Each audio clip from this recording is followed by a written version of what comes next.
l'ai dit, les filtres solaires, ben, ils bloquent les UVB, c'est l'idéal. Ils bloquent également les UVA, ça ce serait encore mieux.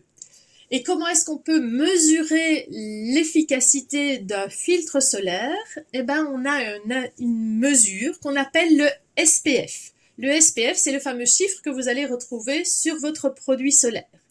Et ce SPF, c'est un coefficient qui permet de savoir en combien de temps on brûlera, la différence du temps qu'on va mettre pour brûler si on ne met pas de produit solaire ou si on met un produit solaire. Je vous explique. Si on a une personne qui brûle au soleil sans mettre de produit, après 20 minutes, s'il met sur sa peau un écran solaire avec un SPF de 12, on va multiplier ce temps avant de brûler par 12. Donc, la personne ne brûlera qu'après 12 fois 20 minutes. Donc, la personne ne brûlera qu'après 4 heures, uniquement si elle a correctement bien mis son produit solaire.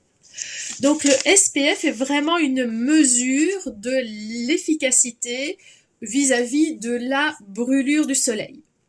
L'idéal est quand même d'avoir non seulement un SPF, une protection vis-à-vis des UVB, mais également une protection vis-à-vis des UVA.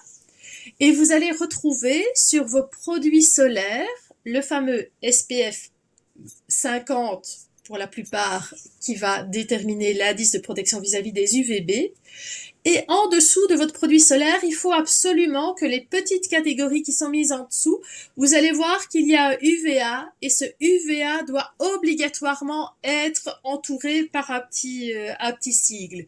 Ici, ne faites pas attention au produit que je vous montre, à la marque du produit, mais vous voyez, j'ai un SPF 50 et avec un petit UVA qui est entouré.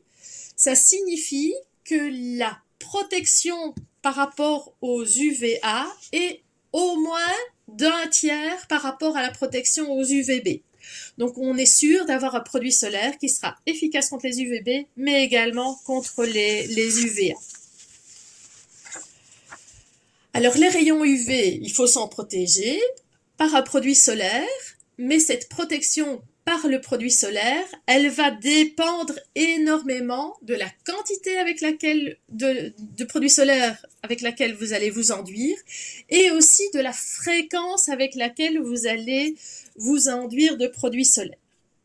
Alors il faut savoir que lorsque les firmes font des essais pour déterminer quel est leur indice de protection, ils le font avec une quantité de produits qui est astronomique.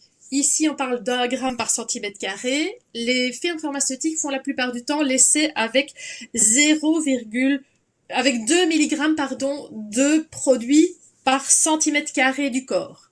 Centimètre carré, c'est vraiment tout petit. C'est un carré d'un centimètre sur un centimètre. Et il faut estimer qu'on va mettre de 1 gramme, ça ce serait l'idéal, mais 2 mg de produit. Ça veut dire que à chaque application sur le corps, il faudrait presque se mettre 30 grammes de crème, ce que je suis persuadée que personne ne fait.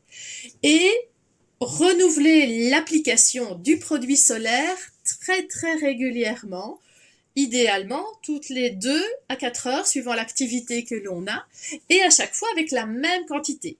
Ce qui veut dire que lorsque vous avez un tube familial de 300 ml, en sachant que vous devriez en mettre 30 grammes à chaque fois, ça veut dire que vous n'arriverez à en mettre que 10 fois avec un grand tube de produit solaire. Ce que personne ne fait, évidemment. D'où l'importance d'utiliser les indices de protection les plus élevés. Parce que comme on ne va jamais en mettre en suffisance, on ne va jamais respecter vraiment l'indice de protection qui est indiqué sur votre flacon. Donc l'indice de protection, il faut le prendre le plus haut possible. Le petit tableau là vous donne une autre façon de voir la protection solaire. Ça vous donne un exemple de calcul suivant le facteur de protection de votre produit solaire et l'intensité du rayonnement qui va être réduit. Ce qui est important de voir, c'est que on ne va pas plus haut qu'un indice 50 jusqu'à présent. Parce que depuis 2006, il y a une législation européenne qui dit que l'on ne peut pas, normalement, sur un produit solaire cosmétique, indiquer un indice supérieur à 50. Parce que ça avait une tendance à induire dans l'idée générale qu'avec un indice de protection 100, ben ça allait bloquer 100% de rayonnement UV, donc on ne risquait rien. Qu'on pouvait aller faire la crêpe, qu'on pouvait aller s'exposer sans compter, et que l'ensemble du rayonnement solaire allait être arrêté. Le terme d'ailleurs écran total ne peut plus être utilisé, parce que cette dénomination d'écran total a finalement quelque chose de très de rassurant, alors que ce n'est pas du tout vrai.